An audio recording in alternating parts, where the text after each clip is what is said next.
Saya, guru-guru saya kalau ngandani itu, bayangkan kalau kamu jadi dia. Jadi misalnya kita mentang-mentang atasan, otoriter sama bawahan. Bayangkan kalau kamu jadi yang bawahan itu, kayak apa? Laukun tamakanah, kalau orang Arab bilang, bayangkan kalau kamu di posisi dia. Makanya guyonannya orang-orang Indonesia itu kan orang ngaramkan judi gitu, bareng dikasih tahu. Tapi yang menang anak jenengan, alhamdulillah. Ternyata ngaramkan itu karena ada anaknya. Kalau anaknya yang menang ya seneng. Meskipun itu guyonan, tapi saya punya padanan itu dalam kitab Hikam. Nabi Ibrahim itu Khalilur Rahman, tentu bencinya minta ampun sama yang namanya maksiat. Suatu saat beliau diterbangkan di alam malakut. Itu kalau di Hikam saya halaman 15 juga. Saya masih ingat betul. Mungkin kalau Anda beda halaman karena beda cetakan. Atau enggak punya kitabnya. Atau punya tapi tidak bisa baca. Nah itu jadi berbagai kemungkinan. Atau punya tidak bisa baca tapi dianggap jimat. Atau digo pencitraan. Banyak itu kaji-kaji tidak bisa baca kitab tapi di ruang tamunya kitabnya besar-besar. Pencitraan itu. Tapi ya bagus lah, nggak apa-apa untuk syiar. Setelah diterbangkan di alam malakut, diperlihatkan sama Allah. Ada orang pezina, ada orang syaribul khomri, ada orang mabuk, ada orang macam-macam. Allah tanya sama Nabi Ibrahim, bagaimana pendapat kamu Ibrahim tentang mereka yang maksiat? Kata Nabi Ibrahim, ya Allah habisi saja mereka, mereka hidup di bumi engkau, makan rezeki engkau, kemudian mereka tidak taat sama engkau. Singkat cerita di fase itu, saya ulang lagi di fase itu, Allah nurutin. Sampai sekian peristiwa, mungkin 3 atau 4. Sudah, setelah sekian tahun Nabi Ibrahim lupa peristiwa itu, kemudian beliau diminta menyembelih anaknya. Ini versi kitab Hikam. Memang versinya banyak tentang kenapa Nabi Ibrahim disuruh menyembelih anaknya. Ketika mau menyembelih anaknya, Nabi Ibrahim ragu. Huwa samratu fuadi. Anak saya ini buah hati saya, kenapa engkau suruh menyembelih? Terus kata Allah, apa kamu tidak ingat ketika kamu saya angkat di alam malakut, kemudian kamu usul bunuh-bunuh, saya tidak mempertimbangkan usul Anda, tapi kenapa sekarang saya merintahkan kamu mikir? Gitu. Terus, ya karena ini anak saya ya Allah. Terus kata Allah, rumang samu wong kon mata ini gak gawean kau sing gawe kowe enak wae usul mata ini. Jadi sebenarnya saya yang bikin, kemudian Anda enak aja usul membunuh. Semenjak itu Nabi Ibrahim itu di eranya itu asfaqun nas, orang paling sayang sama manusia. Karena kadang kita keras itu ya kebetulan itu tidak anak kita, tidak keluarga kita. Cara orang Jawa itu kan gitu ya, kalau ada perempuan terus macak yang macam-macam pakai sepeda motor cowok terus wah itu luput suwuk, semoga-moga gini. Tapi setelah dikasih tahu, niku ponakane jenengan, semoga-moga selamat. Jadi jangan-jangan kemarin ahlil ma'asi itu kebetulan itu tidak keluarga kita. Kalau keluarga kita yang pernah salah pada kita, semangat kita mintakan maaf. Jangan-jangan kita didikte hukum sosial gitu. Jadi orang yang salah, kebetulan tuh orang yang menservis kita. Atau keluarga kita, atau orang dekat kita. Jangan-jangan semangat kita mintakan ampun. Tapi kalau sama orang lain, kebetulan musuh kita semangatnya minta itu kena azab. Nah ini yang nggak boleh dalam Islam. Islam mengajarkan niru Rasulullah SAW, Nabi itu rahmatal lil alamin. Bahkan kemarin saya ngaji virtual sama beberapa habaib, ada Habib Ali Al-Jufri dari Mesir, ya. Ada Habib Alwi dari Kuitang, ada Habib Nabil Al-Musawa. Dari sekian habaib itu saya masih ingat diantaranya yang didawuhkan rahmatan lil alamin itu ketika Nabi adahu kaumuh, disakiti oleh kaumnya, dan itu mereka masih kafir semua. Itu mereka dapat doanya Nabi, Allahumma hdi qaumi fa innahum la ya'lamun. Kayak apa baiknya Nabi, orang yang menyakiti, yang melukai, tapi Nabi masih berdoa, Allahumma hdi qaumi fa innahum la ya'lamun. Sayyidina Umar dapat doanya Nabi itu ya khina kana kafiran, ketika masih kafir didoakan. Allahumma aizzal Islam bi Umar. Itu ketika masih kafir. Itu pelajaran bagi kita bahwa yang sedang tidak cocok pun itu berdapat doa kita. Ya doa supaya kondisi kita baik, hari tambah baik. Karena agama ini saya berkali-kali bilang limangka nayar juwa wal yaumal akhir. Agama ini diperuntukkan bagi yang selalu punya harapan pada Allah Subhanahu wa taala. Saya cerita muhasabah ini tentang hubungan kita dengan Allah. Di Indonesia itu banyak orang fasik, banyak orang nakal. Ya di mana-mana orang nakal itu ya mayoritas, wa aksaruhum fasikun. Tapi berkahnya harapan Mungkin saiki nakal sok ben ndak, mungkin saiki ra salat sok ben salat, mungkin sekarang belum sakho, belum dermawan suatu saat dermawan. Barokahnya itu kefasikan ini dianggap sementara. Sedang fasik, sedang tidak benar. Karena kiai-kiai kita, para guru-guru kita, para habaib utamanya itu mesti bilang semoga husnul khotimah. Nah barokahnya doa itu, semoga husnul khotimah itu menjadikan satu pola sosial. Yang sedang fasik ini masih diharapkan jadi lebih baik, jadi lebih sehingga kita tidak ngambil sikap ekstrim, yang ingin menghabisi atau ingin mengadili, tidak. Karena selalu kita punya harapan. Dan agama ini limangkan erjuwo hawal yaumil akhir. Bayangkan itu kalau yang nakal itu anak kamu. Pasti kamu nggak ingin kan langsung dapat azab, dapat apa. Padahal kita semua jadi tokoh ini abul kulli, bapak dari semuanya. Sehingga ketika Rasulullah SAW jalan-jalan kemudian melihat perempuan sedang menyalakan api. Kalau apinya mati ditiup, anaknya dijauhkan. Nanti kalau sudah jauh dari api, anaknya digendong lagi. Terus kata Rasulullah, matur ke semua sahabat, Aro'aitum anna hadih tarihatan waladaha alan nar. Apa kamu berpendapat bahwa perempuan ini akan melemparkan anaknya ke neraka? Tidak ya Rasulullah. Tidak akan seorang ibu melemparkan anaknya ke api. Terus kata Rasulullah, Allahu arhamu min hadih biwaladiha. Allah lebih rahman, lebih rahim dibanding orang tua ini kepada anaknya. Ini yang harus kita kenalkan terus, kita kampanyakan terus supaya orang hubungannya dengan Allah itu nyaman, asik. Sehingga dengan demikian selalu ada harapan bahwa yang sedang nakal ini suatu saat tobat. Kita tidak boleh menghukumi pasti begini, pasti gini, itu tidak wilayah kita. Itu juga yang dicontohkan Rasulullah SAW.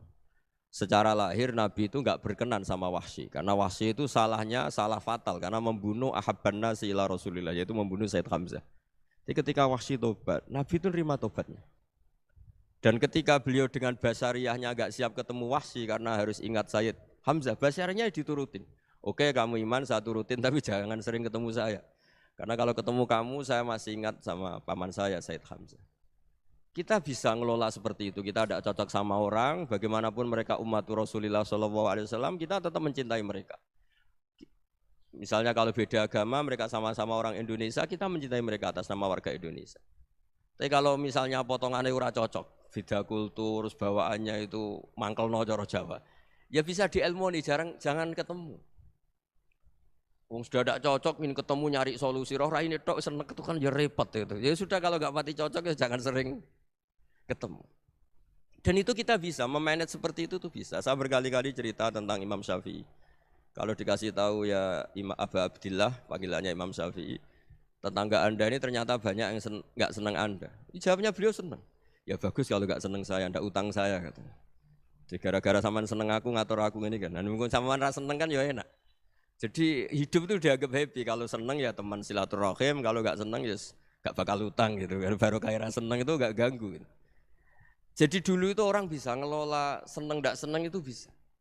Karena ada kearifan hubungan dengan Allah Subhanahu wa ta'ala. Hidupnya selesai karena masyghul bi dzikrillah, mereka sibuk dengan Allah.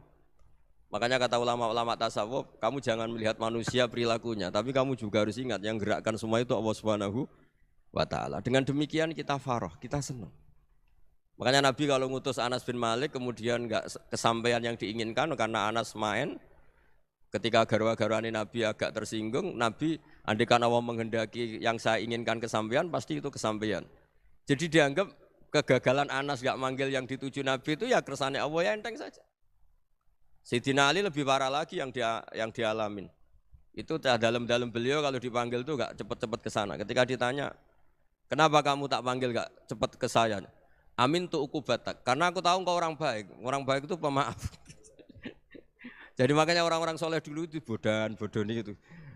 Makanya sekarang kalau ada orang bodoni itu mesti bidik orang soleh. Kalau orang-orang soleh itu kakean husnudzon akhirnya sering dibodonin. Abdullah bin Umar itu masyhur itu.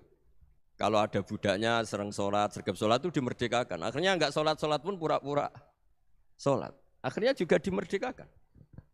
Ketika ditanya, kenapa engkau merdekakan? Padahal mereka sholatnya menipu engkau, kata pembisik-pembisik itu. Man khoda'ana lillah in khoda'na lah. Dia nipu atas nama Allah, berarti saat tertipu juga atas nama Allah. Enggak masalah dong, semuanya demi Allah Subhanahu wa ta'ala. Jadi ketika kita ketemu mensifati Allah Ta'ala itu ghafir, Allah pemaaf. Jangan kamu nggak fair untuk diri kamu nyifati Allah ghafir, pada orang lain Allah kamu sifati syadidul iqab. Jadi Allah kamu atur, kayak MC tadi ngatur saya. Jadi Allah itu apa? Kalau pada saya ghafir, kalau pada musuh saya syadidul iqab. Itu enggak fair.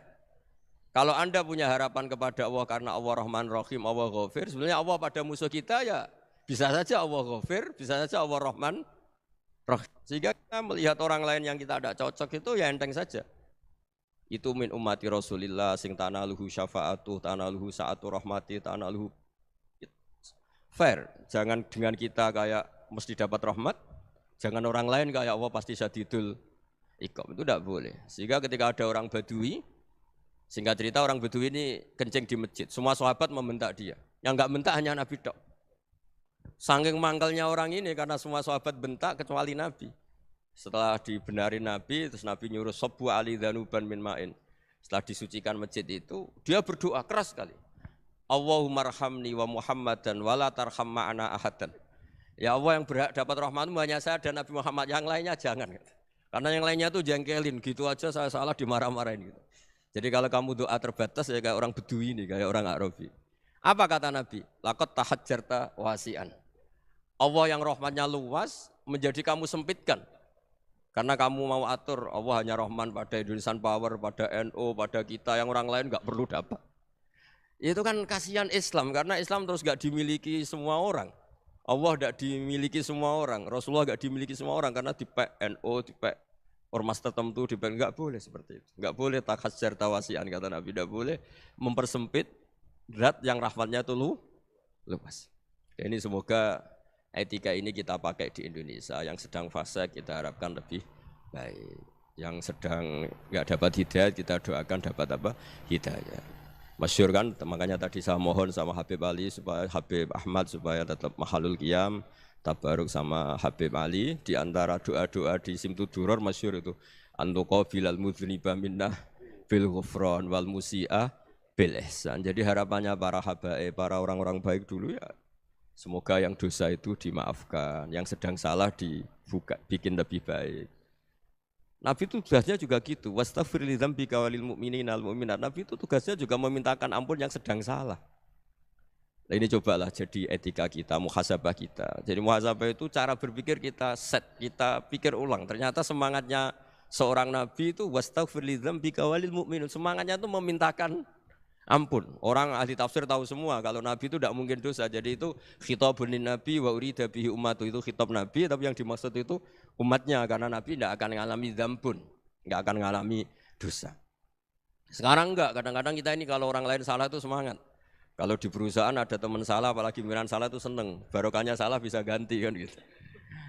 Jadi kalau mungkin di dunia tokoh juga gitu, barokahnya ada tokoh salah, kita yang jadi populer sendiri, tidak boleh seperti itu. Kita harus salimus sodri di jami'il muslimin. Jadi ini harus dilatih. Saya tadi matur sama Habib Ahmad, latihan kita jadi hidup. Nabi itu kalau resep jadi wali itu kata Nabi gampang.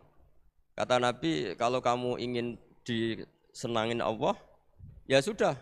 Kalau kamu asbahta, amseta, gini-gini, perasaan kamu, kata Nabi, jangan punya perasaan ghil sama orang muslimin. Itu sudah wadzalika min sunnati. Makanya Nabi ngendikan la yablughni ahadun an ahadin syai'an.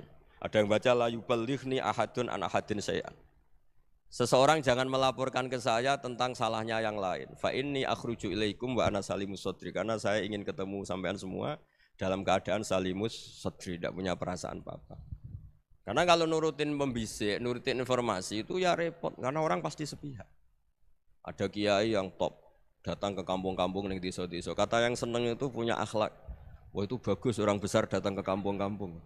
Kata yang enggak seneng, wah itu jobnya kiai kecil kok diambil, itu kan ya kasihan itu kan sudut pandang. Makanya saya sering bilang, akal kita ini cukup untuk mentasdik Rasulullah SAW. Meskipun perasaan kita kadang orang Jawa itu beda. Saya berkali-kali bilang sama peneliti dari Jogja, kenapa sih Gus para nabi itu kok poligami istrinya banyak? Nabi Dawud katanya itu berapa? Nabi Sulaiman malah jumlahnya agak terbatas ini. Nabi Muhammad itu paling sedikit. Saya tanya gini, perempuan itu orang lemah, jadi kalau nolong orang satu gimana baik, kalau nolong orang dua ya lebih baik, ya sudah kira-kira seperti itu. Paling tidak akal kita masih tahu kalau orang baik, itu kan mesti baik. Nolong orang satu baik, nolong orang dua ya lebih baik, nolong orang tiga lebih baik. Tapi kalau kamu orang nggak baik, satu saja kamu terlantarin, kamu miskinkan, kamu ya tinggal diukur kan. Kalau orang baik, nambah baik. Tapi kalau orang buruk, tambah buruk. Nah itu akal. Akal kita bisa menganalisis kenapa sih nikah itu ada yang poligami, ada yang enggak. Ya sudah, ukur saja diri kamu. Misalnya kayak saya elek keriting, rabi terus, memperbanyak wong elek. Orang perilaku netok, raine dadi elek kabeh. Gitu. Tapi nak kowe ku ganteng, alim, ganteng, sugih, anake ganteng-ganteng, berhubung kowe saleh ahli swarga kabeh, mertua yo bangga karena karir kamu meyakinkan. Ini mertua kamu aja enggak bangga mau nambah. Ipar enggak bangga, mertua enggak bangga, desa kamu yang kamu wayai juga enggak. Beda dengan Nabi ketika nikah Juwairiyah itu enggak ada pernikahan sebarokah Nabi dengan Juwairiyah itu Azharu Rasulillah. Di situ habis perang banyak tawanan gara-gara jadi besanya Nabi langsung dibebaskan semua karena Azharu Rasulillah. Sekarang besanya Kanjeng Nabi. Dulu Abu Sufyan mangkelnya bukan main sama Nabi. Gara-gara putrinya dinikah terus langsung jadi. Kalau kamu kan enggak, nikah satu, nikah lagi. Satu kampung musuh kamu. Karena istri pertama ya cemburu, yang kedua agak bangga. Wah itu selesai itu. Di dunia wal akhirah. Maksud saya, nganalisis Islam itu harus pakai akal. Dan akal yang dipakai, ini saya bawa ke kitab Ihya, adalah pikiran-pikiran para ulama. Makanya ketika Imam Ghazali ketika ditanya, fakaifa bi muslimin fasikin asawaha fi jami'i amri. Kalau ketemu orang fasik, orang Islam tapi fasik, perilakunya enggak ada yang benar. Kata Imam Ghazali jawabnya lucu, aneh. Ma min muslimin illa wa islamuhu ta'ah. Enggak ada orang Islam kecuali dia mau Islam, membenarkan Allah dan Rasul itu sudah taatnya dia. Kok kamu enggak bisa melihat taatnya dia? Dia pikirannya kan ini pemabuk, ini tukang apa. Tapi kata Imam Ghazali, sebenarnya kamu masih bisa berpikir positif. Ma min muslimin illa wa islamuhu ta'ah. Tidak ada seseorang Islam ketika dia milih Islam itu pasti ada taatnya, yaitu tasdik pada Allah dan tasdik kepada Rasulullah SAW. Jadi dengan pola seperti itu, maka di antara guru-guru kita yang modern ya di era Mbah Maimun, di sini ada Habib Ahmad. Habib Salim syair yang sering dibaca beliau adalah ada orang munajat sama Allah, ini cerita munajat. Itu orang itu ngendikan gini. Ana mutnibun, ana mukhtiun, ana asi.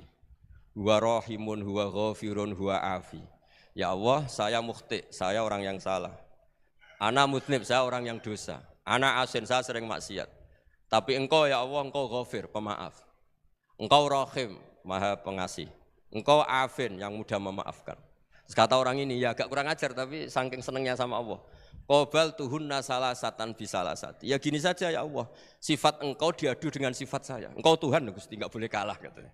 Terus wasatahliban ausofu ausofi, dan engkau pasti pemenangnya gitu. Jadi ada orang rayu Allah dengan cara seperti itu ya ada ya.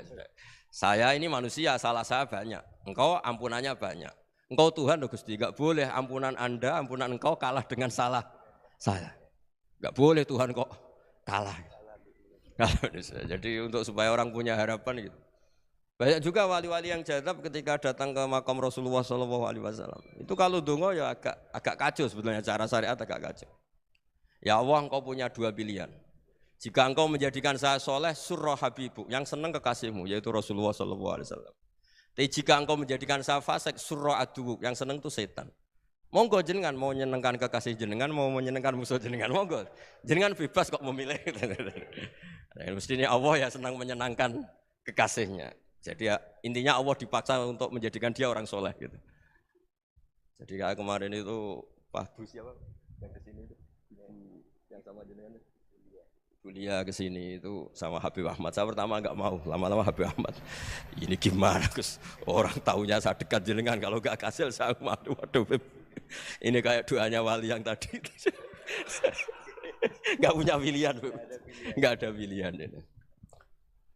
Jadi saya mohon muhasabah itu dimulai cara berpikir. Makanya di sini sebetulnya teks ini supaya dapat barokahnya Ihya, ini kitab yang disenangi para habaib, para ulama. Sebetulnya teks di muhasabah itu redaksinya gini ya, yang lengkap.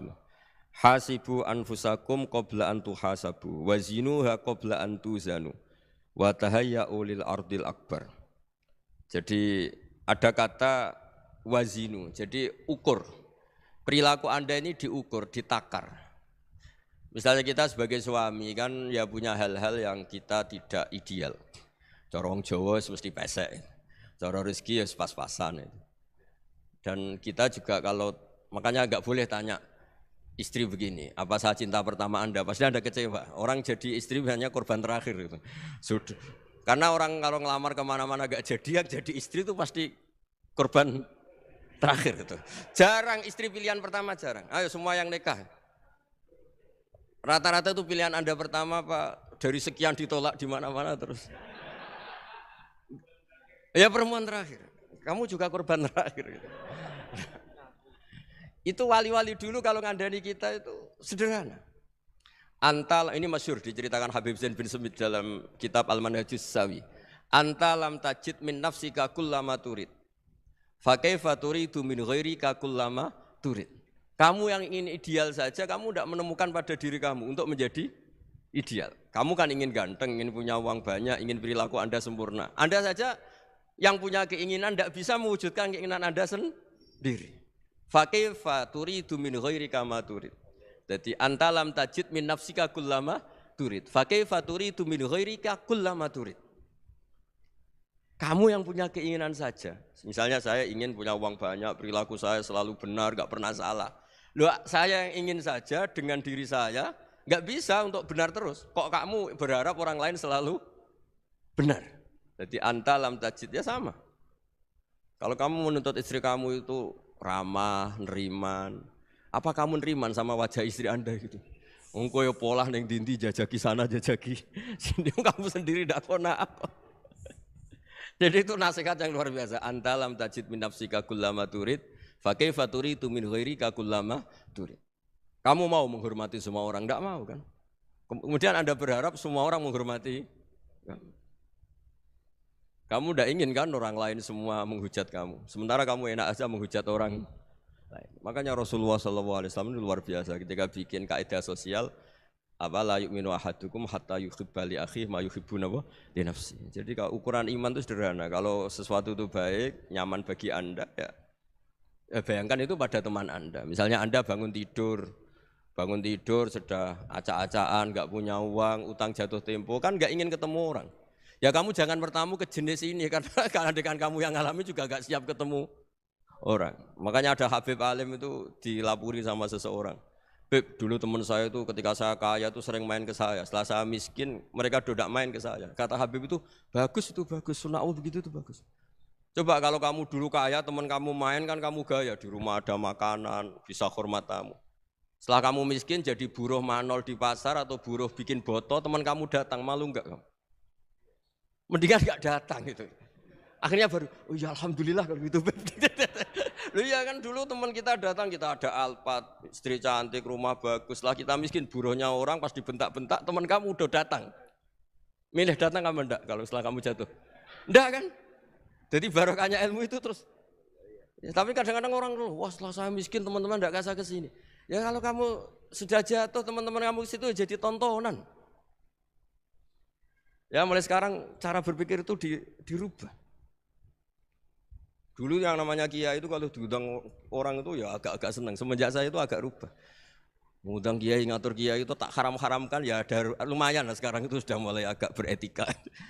Dulu itu ngundang tuh tanggalnya ditentukan, jamnya ditentukan. Enggak mikir apa kiai saat itu nganggur, enggak.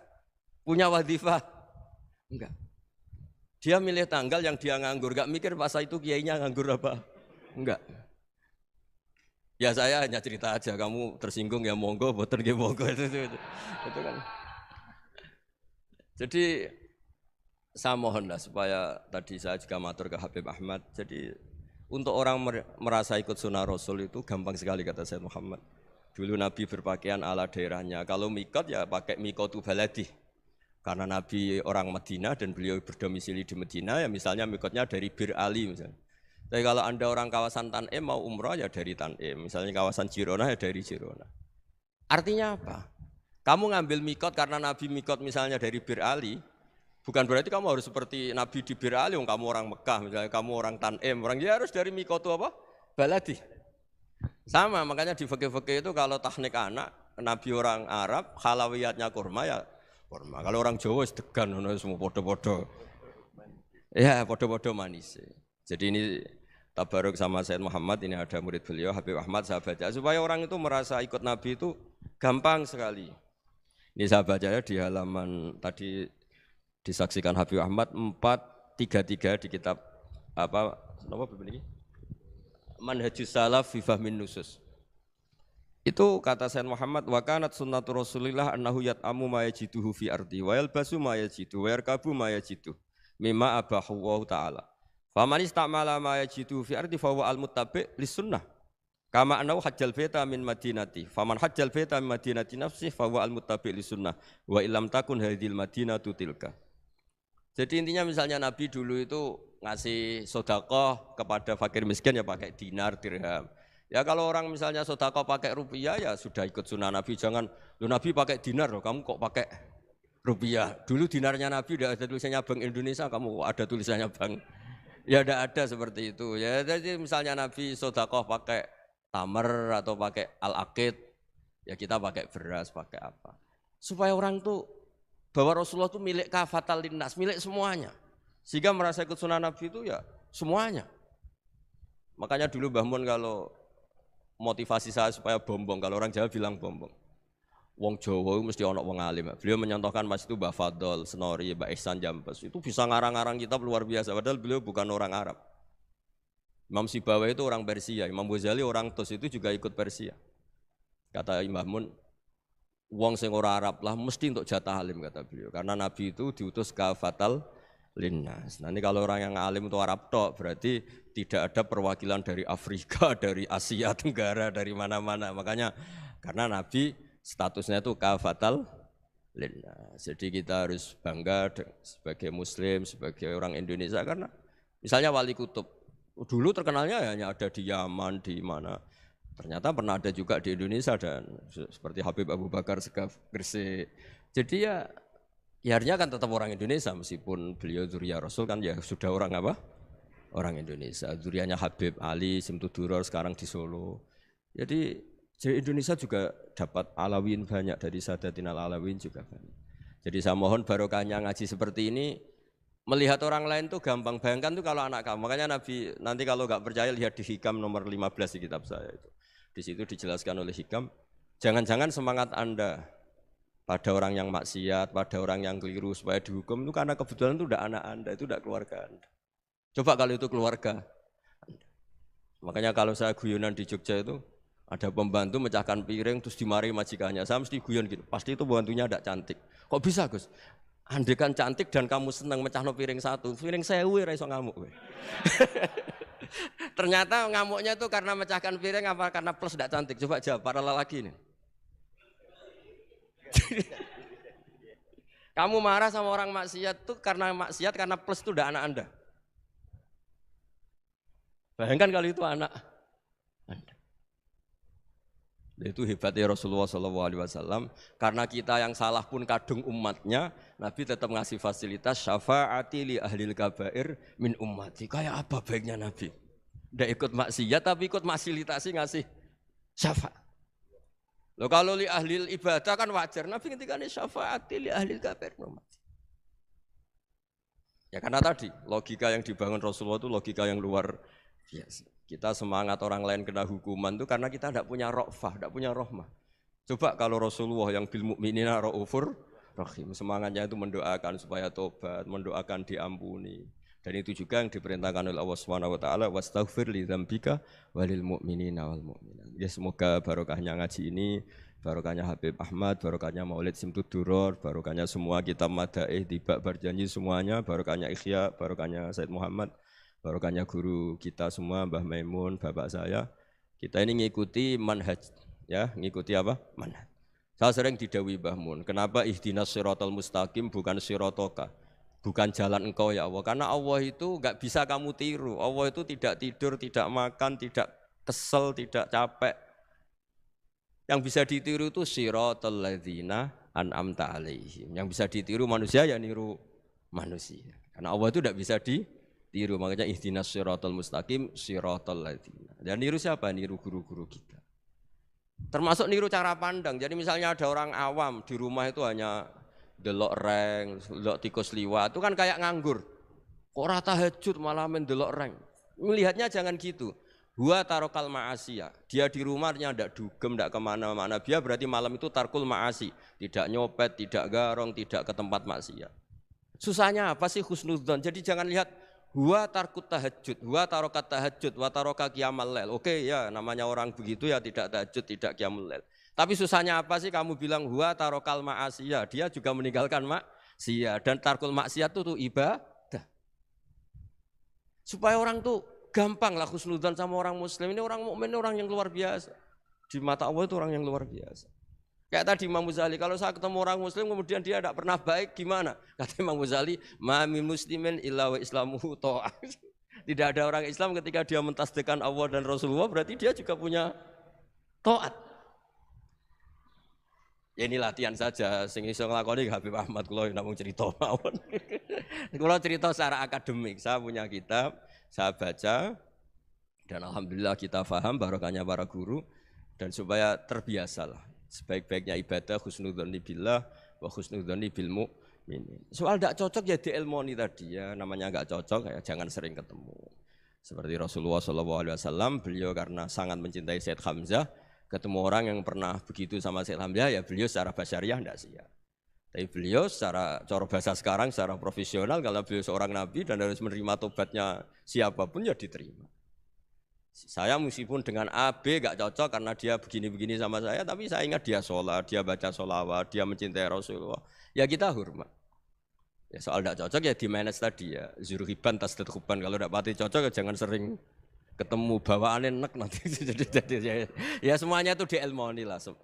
Makanya ngendikane Ma'ruf Al-Qurhi ada yang baca Al-Kharki, mangqala fil yaumi salasa marrat aw marham ummata Muhammad kutiba minal abdal. Karena semangat mencintai siapapun satu hari sering baca Umar Hammata Muhammad, wa asli ummata Muhammad, wa tajawaz an ummati Muhammad. Itu mesti kutiba minal abdal. Dia pasti termasuk wali abdal. Maksudnya semangat mencintai. Ya dilatih lah. Misalnya Indonesia Power atau PLN. Andai kan tidak ada PLN itu kayak apa? Orang nggak bisa ngaji, tidak bisa aktivitas, ya barokahnya ada PLN, barokahnya jasanya. Kita sadar, tidak semua kebaikan kita ini memenuhi keinginan orang banyak. Orang banyak ingin listrik, ingin saluran apa, dan itu kadang yang mewujudkan orang lain atau kelompok lain. Ya karena itu manfaat ke orang lain ya kita doakan. Karena khairun nas anfa'uhum linnas. Sehingga kita terbiasalah ngakui orang lain. Seperti semangatnya Rasulullah SAW, semuanya itu didoakan, semuanya diinginkan kebaikannya. Bahkan Nabi gak putus asa sampai di akhirat. Ketika Nabi lain sudah putus asa karena sudah akhirat, sampai dimintai syafaat semuanya bilang nafsi, nafsi. Karena merasa semuanya enggak punya nyali di depan Allah. Karena ini sudah akhirat, sudah finish.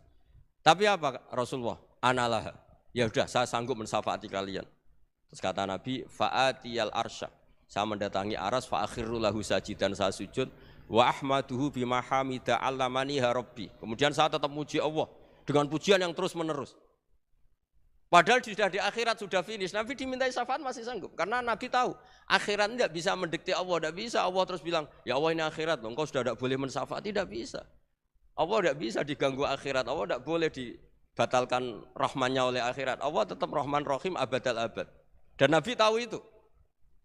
Makanya kata para ulama, fa Muhammadun ahmadu min ghairihi. Jadi Nabi Muhammad namanya dua, yang terkenal. Sebenarnya banyak yang terkenal dua, Muhammad sama Ahmad. Ketika Nabi punya nyali memuji Allah di akhirat atau sudah di akhirat, itu fa Muhammadun ahmadu min ghairihi. Ketika Nabi lain sudah tidak punya nyali muji Allah karena sudah akhirat, Nabi Muhammad tetap berani muji Allah di saat seperti itu. Makanya ahmadu di situ kata ulama itu af'al tafdil, fa Muhammadun ahmadu min ghairihi. Kanjeng Nabi lebih memuji Allah di saat yang Nabi lain sudah tidak punya nyali untuk muji Allah di saat itu.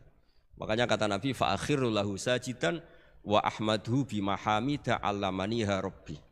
Akhirnya setelah lama gitu terus Allah ngendikan ya Muhammad irfa' ra'sak wasal tu'tah wasfa' tusyaffa. Sudah Muhammad, angkat kepala kamu minta apa saya turutin, dan kalau kamu ingin mensyafaati umatmu saya beri hak apa?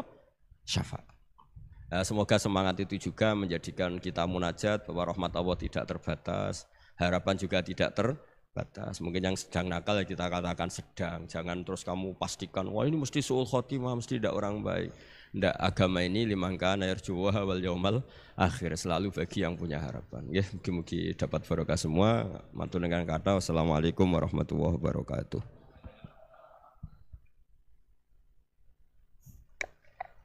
Itulah barusan pemaparan daripada narasumber kita terkait ngaji bareng dengan Gus Baha dalam rangka muhasabah diri dengan bermunajat. Semoga dengan pemaparan yang disampaikan oleh narasumber kita bisa mengambil hikmah sehingga kita bisa menjadi hamba Allah Subhanahu wa taala yang beruntung, yaitu hamba Allah yang beruntung adalah hamba Allah yang hari ini, minggu ini, bulan ini atau tahun ini adalah lebih baik daripada tahun kemarin. Bukan menjadi hamba Allah Subhanahu wa taala yang merugi, yaitu di mana hari ini, minggu ini, bulan ini dan tahun ini sama dengan tahun kemarin. Lebih-lebih jangan sampai kita menjadi hamba Allah Subhanahu wa taala yang celaka. Artinya hari ini, minggu ini, bulan ini dan tahun ini lebih buruk daripada tahun kemarin. Dan selanjutnya yaitu dialog. Ngapunten Gus, ini ada beberapa pertanyaan. Nggih.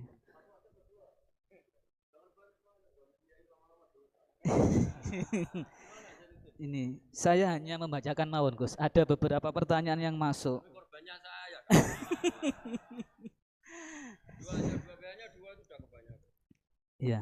Dua pertanyaan. Yang pertama dari Ketua DKM Masjid Raudhatul Jannah PLTG Ungrati, Gus. Yang pertama yaitu Allah Subhanahu wa taala berfirman di dalam surat Kahfi ayat 110, Qul innama ana basyarum mislukum yuha ilayya annama ilahukum ilahu wahid faman kana yarju liqa'a rabbi falyamal amalan shalihan wala yusyrik bi ibadati rabbih ahada. Yang artinya, katakanlah Muhammad, sesungguhnya aku ini hanya seorang manusia seperti kamu yang telah menerima wahyu bahwa sesungguhnya Tuhan kamu adalah Tuhan yang Maha Esa.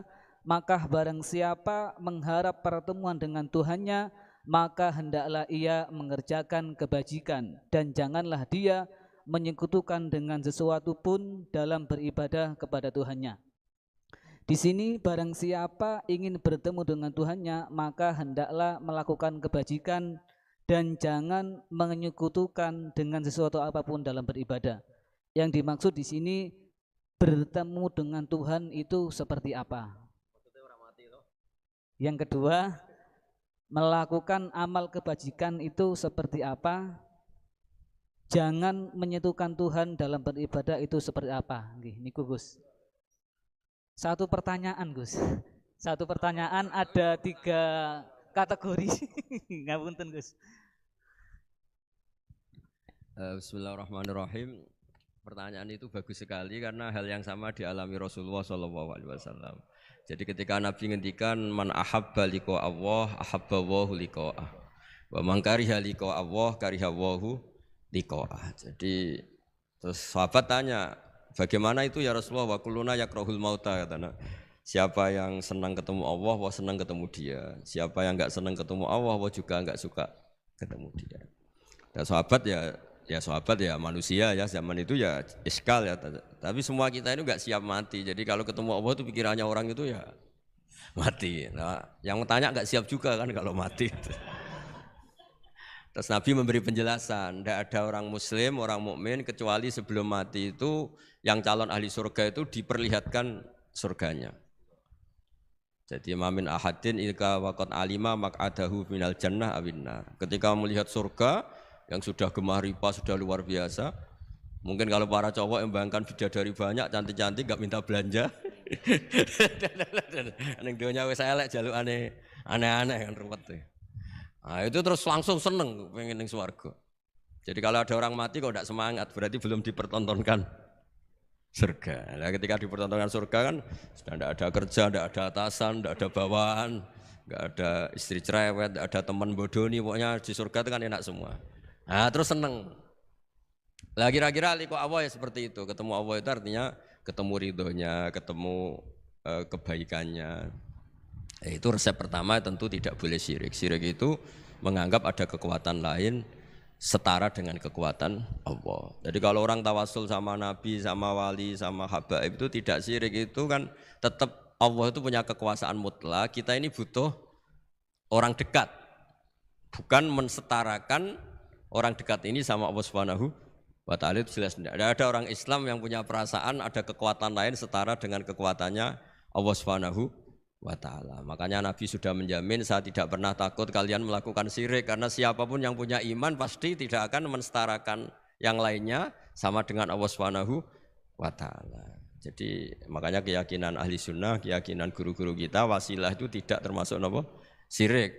Karena ya di hatinya sama sekali gak ada hukum penyetaraan. Maknanya syirik, tasyrik itu kan menyetarakan. Jadi itu penting dicatat ya, supaya kita clear, tidak ada perasaan seperti itu. Nah caranya ada syirik gimana ya tadi? Dielmoni lah, dielmoni. Misalnya kamu senang seseorang di kuburan ya sendiri, ketemu hisab ya sendiri, apa-apa sendiri. Misalnya kita dicintai banyak orang, ketika di kuburan ya dibiarkan sendiri. Misalnya munamuni seneng Gus Pak, misalnya aku mati baru ditinggal. Nah, ya kan sama aja, baru dipendem gitu. Makanya guyonannya sahabat itu guyon tapi masuk akal itu. Ketika Rasulullah wafat itu semua sahabat dilupakan kali itu Rasulullah, sehingga berani mengubur. Lupa semua. Setelah datang, pulang semua ketemu Sayyidah Fatimah. Ya Anas, kamu tadi ikut cara basa Jawa mengubur Nabi. Wah, terus diingatkan sama Fatimah, kamu teganya, kamu semua mengklaim mencintai Nabi, kenapa taksu alaihi turab? Kenapa kamu menguburkan dengan tanah? Itu semua sahabat nangis semua. Cek teganya kita mencintai kemudian kita yang mengubur. Tapi sama Allah sama itu dilupakan semua. Kalau nggak dilupakan nggak ada yang berani ngubur. Ya jadi saya ulang lagi ya, jadi mencintai Allah itu gampang kok, karena Allah baik, reputasinya baik. Makanya masyhur kan Nabi Dawud didawi Allah, Habibni ila ibadi. Itu dicerita di kitab Ihya, di kitab Syauqin. Saya cintakan ke hamba-hambaku. Wa kaifa uhabbibuka ila ibadik. Bagaimana saya menceritakan engkau pada hamba-hambaku? Dawai Allah di hadis qudsi itu, kenalkan uskurni bil hasanil jamil. Ya kamu cerita saya tentang yang baik-baik saja kan. Dikasih bumi. Ya, misalnya saya sendiri kalau bayangkan itu gampang. Kalau saya dikasih rumah Habib Ahmad setahun gratis, saya akan muji beliau orang baik. Padahal hanya setahun dikasih gratis. Kita dikasih bumi Allah itu sampai kita mati, oksigen sampai kita mati, tanpa bayar. Padahal kalau kita di rumah sakit oksigen 3 hari aja sudah nguras. Ya contoh yang gampang-gampang saja. Gara-gara tidak syukur kan tomak kamu. Bayangkan nikmat tuh ya punya Alphard, istri 4 neriman semua, rukun semua. Terus yang 3 digota ganti ya gelem semua. Lah gara-gara khayal itu ya yang masalah. Padahal kalau kita dikasih rumah orang, Alphard orang gratis tuh senengnya. Lah Allah ngasih apa coba? Makanya uzkurni bil hasanil jamil. Sudahlah kamu nyebut saya itu yang baik. Fa innahum la yadhkuruni ilal jamil, kata Allah di hadis qudsi itu. Mereka ingat saya itu juga yang baik. Baik. Dan makanya ini kan latihan, walakinna wa habbaba ilaikumul iman wa zayyanahu fi qulubikum. Makanya saya dakwah itu ya yang gampang-gampang saja. Ya semuanya Islam dan warga. Ya memang dawuh Nabi gitu, mangqala lil wa dakhalal jannah. Lah kita gara-gara khawatir dasar hati cilik, mangqala la ilaha illallah gak sih dakhalal jannah sik. Nak taate ngene matine ngene panjang sekali catatannya. Setahu saya ngapalkan hadis itu tidak ada catatannya. Mangqala la ilaha illallah tahu-tahu kok sekarang banyak apa? Catatannya banyak. Ya coba artinya gini lah, kalau kamu hati cilik ya hati cilik, ngarang kitab gak apa-apa, bisarti kada wakata, tapi tetap saja itu gak dawuh Kanjeng Nabi. Ya monggo nak ikhtiyat ya monggo, tapi ya jangan terus saking ikhtiarnya terus dawuh Nabi semua dikasih catatan, kan kasihan Kanjeng Nabi dawuh mangko lelu taqolal jannah. Ada resmi catatan ya hanya mukhlison biha qalbuh, itu resmi itu. Tapi mukhlison biha qalbuh ikhlas yang dimaksud itu kata Ibnu Hajar Al-Asqalani itu la khaufan minas silah.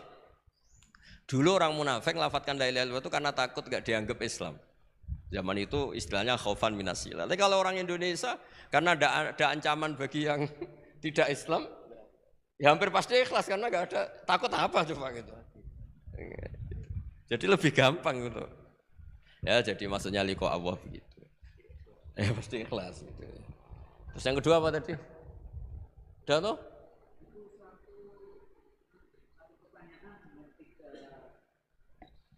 Oh, udah itu sudah 2 pertanyaan dari 1 orang, kamu gimana agak profesional. Nah nanti kalau 1 orang tanya 1000, yang 1.000 berarti 2000. Saya tadi kan bilang 2 pertanyaan, bukan 2 penanya. Kamu nggak pernah ngaji mantek kan? Kalau saya bilang 2 orang itu bisa 2000 pertanyaan. Saya akan bilang 2 pertanyaan, berarti ya. Semuanya juga gitu. Kemarin OJK semuanya 2. Kalau semua orang minta, wah ya ribet. Udah nanti lainnya jawab kamu. Kamu kan jadikan ustadz di Indonesian Power. Ya ustadz, masa jadi ustadz gajinya mau, pertanyaannya nggak mau, gimana? Nanti lainnya jawab sendiri. Anu Bib niki saking panitia Bib. Anu Gus, ngapunten tentu. Saking panitia pertanyaan nih Gus. Yang kedua. Kan tadi terakhir nggih. Tadi 1 pertanyaan dan ini pertanyaan yang kedua Gus. Nggih. Dari PP Indonesia Power. PP niki ngapunten Gus sanes pondok pesantren. Nggih. PP niki Persatuan Pegawai Gus. Nggih. Ngapunten. Sanes pulang pergi. Pertanyaan yang kedua, ada hadis Nabi Muhammad sallallahu alaihi wasallam, "I'mal lidunyaka ka'annaka ta'ishu abada wa'mal li akhiratika ka'annaka tamutu ghadan." Yang artinya, bekerjalah untuk duniamu seakan-akan engkau akan hidup selamanya. Dan bekerjalah untuk akhiratmu seakan-akan engkau akan mati besok pagi. Nah karena kita di PP Persatuan Pegawai adalah kaum-kaum pekerja, supaya kita termasuk dalam hadis tersebut itu bagaimana? Matur nuwun Gus.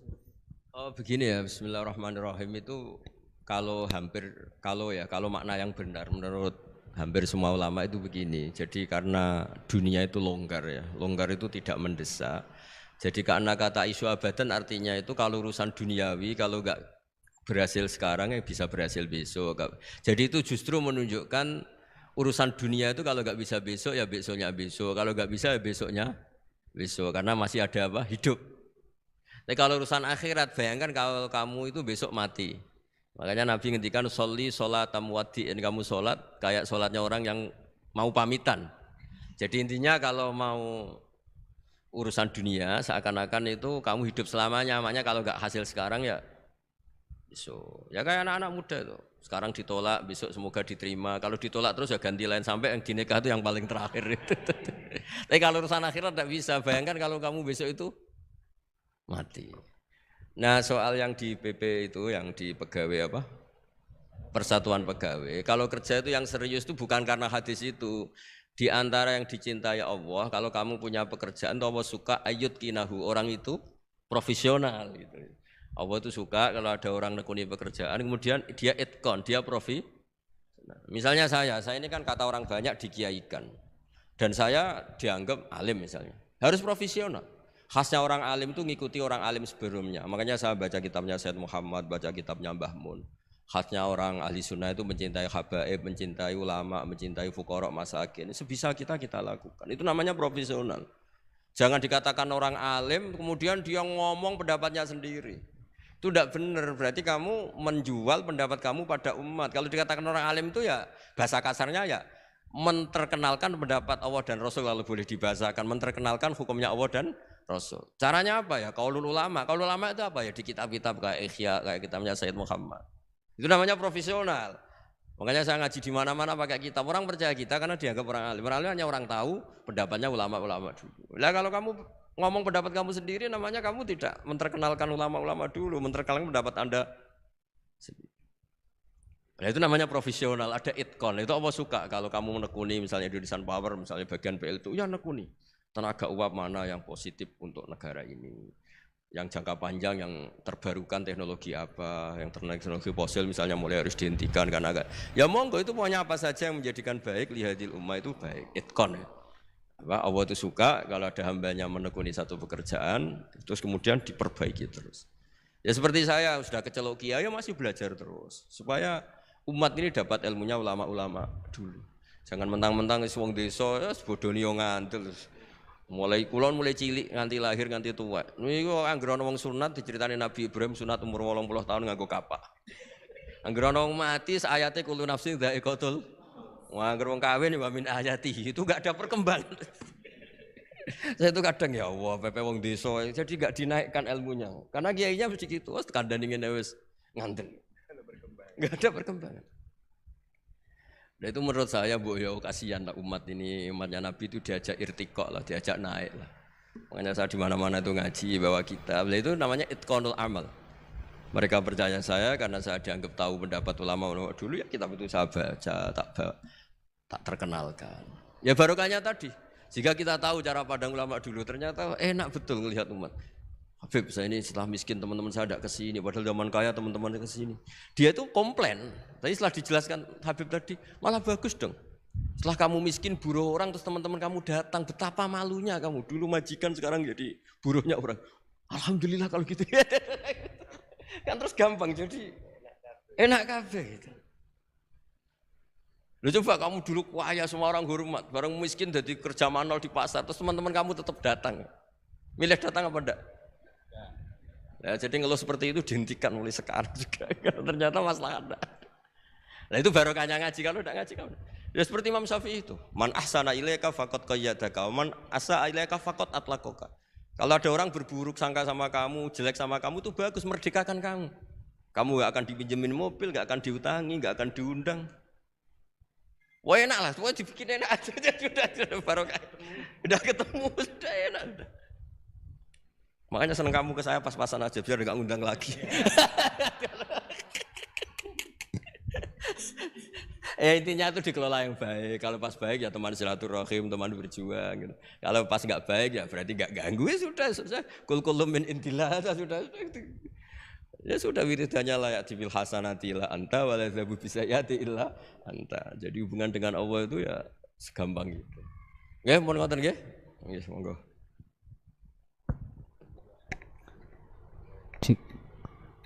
Baik, terima kasih disampaikan kepada guru besar kita Kiai Haji Ahmad Bauti Nur Salim. Karena pertanyaannya dibatasi hanya 2 pertanyaan, meskipun ada beberapa pertanyaan yang masuk dan menarik,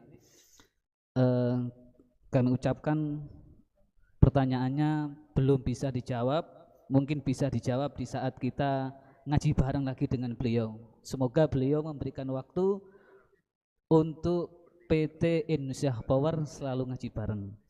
Amin ya rabbal alamin. Untuk itu selanjutnya saya kembalikan lagi kepada MC dari Grati, kepada MC di Grati, dipersilakan. Ya, baik, terima kasih untuk Mas Zaidun yang telah memimpin jalannya tanya jawab ya pada kesempatan kali ini. Baik Bapak Ibu hadirin insan dari Komui yang luar biasa, kami ucapkan selamat datang dan selamat bergabung kepada Direktur Utama PT Indonesia Power, Bapak Muhammad Asim Siddiqi. Ya, selamat bergabung Bapak. Assalamualaikum. Selamat bergabung Pak Asim Siddiqi. Saya mendengar suara kami Pak.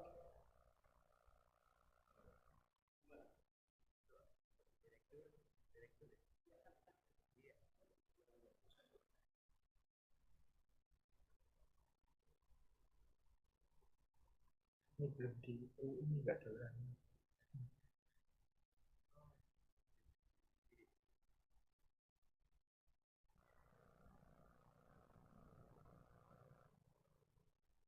Iya. Kami ucapkan selamat datang dan selamat bergabung kepada Direktur Utama PT Indonesia Power, Bapak Muhammad Asim Siddiqi.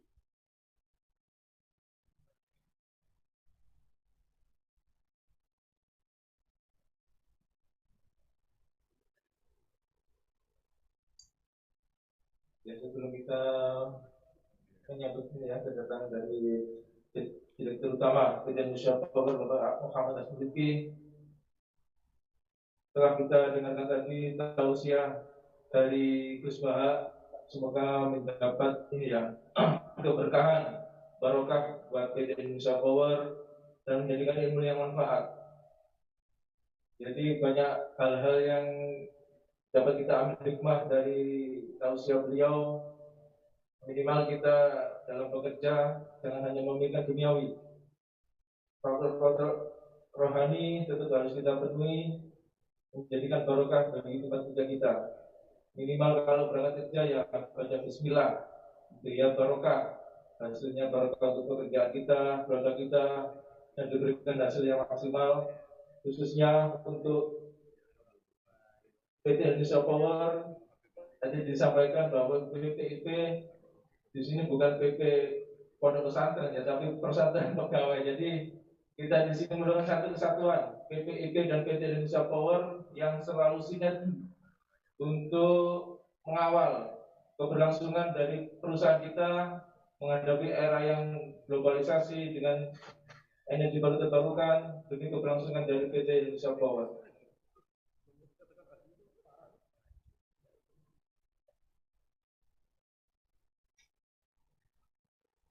Untuk Pak Aksin, apakah bisa mendengar suara kami?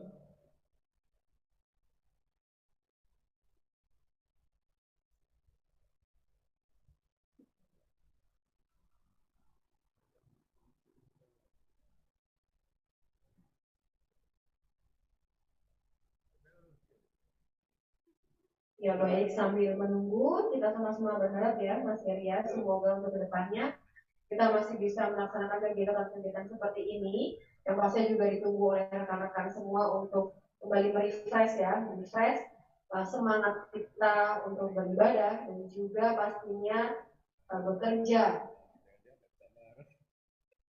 Jadi kalau boleh dikatakan bukan hanya ibadah, bukan hanya ngaji atau saudara ritual, tapi juga keseharian kita juga diniati dengan menggapai itu dari Allah akan bernilai dengan ibadah. Jadi itu salah satu keutamaan kita dalam pekerjaan kita sehari-hari agar dapat bernilai dengan ibadah.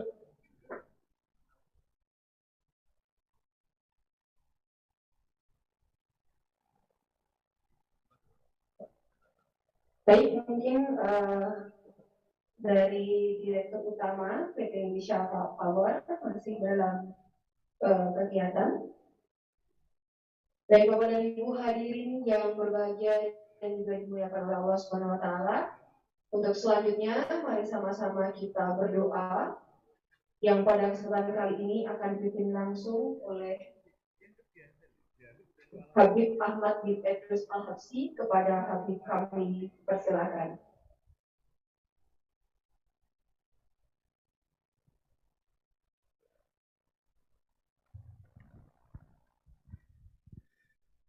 Alhamdulillah, sebelum kami membaca doa, kami juga mengucapkan banyak-banyak terima kasih kepada guru kita bersama, yaitu Kiai Ahmad Bahauddin.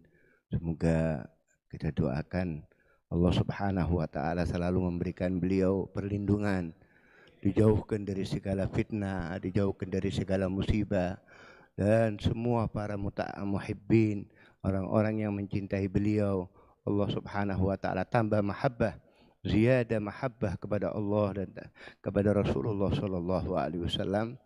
Dan apa-apa yang disampaikan oleh beliau tadi adalah menunjukkan bahwasanya Islam ini adalah rahmatan lil alamin. Kita terus muhasabah, jangan sekali-kali kita suudzon kepada orang lain. Kita lihat ya, kalau ada orang yang bermaksiat atau paling tidak dia waktunya tidak menjalankan kemaksiatan. Jadi orang tadi itu biasanya sholat tahajud atau sholat duha, kemudian tidak sholat duha, dianggap uang ini tidak bukan ba'da istiqomah ya. Jadi bukan begitu. Jadi kita ambil seperti orang yang puasa dia tidur, nah bukan tidurnya tadi itu yang diberi pahala, tetapi karena dia tarkul ma'asi, dia meninggalkan kemaksiatan. Itu adalah selalu yang kita diajarkan oleh aslafun salihun, husnudzan li ibadih. Semoga Allah Subhanahu wa taala memberikan manfaat kepada kita semua, dan kita doakan kepada pemimpin semua, direktur utama PT Indonesia Power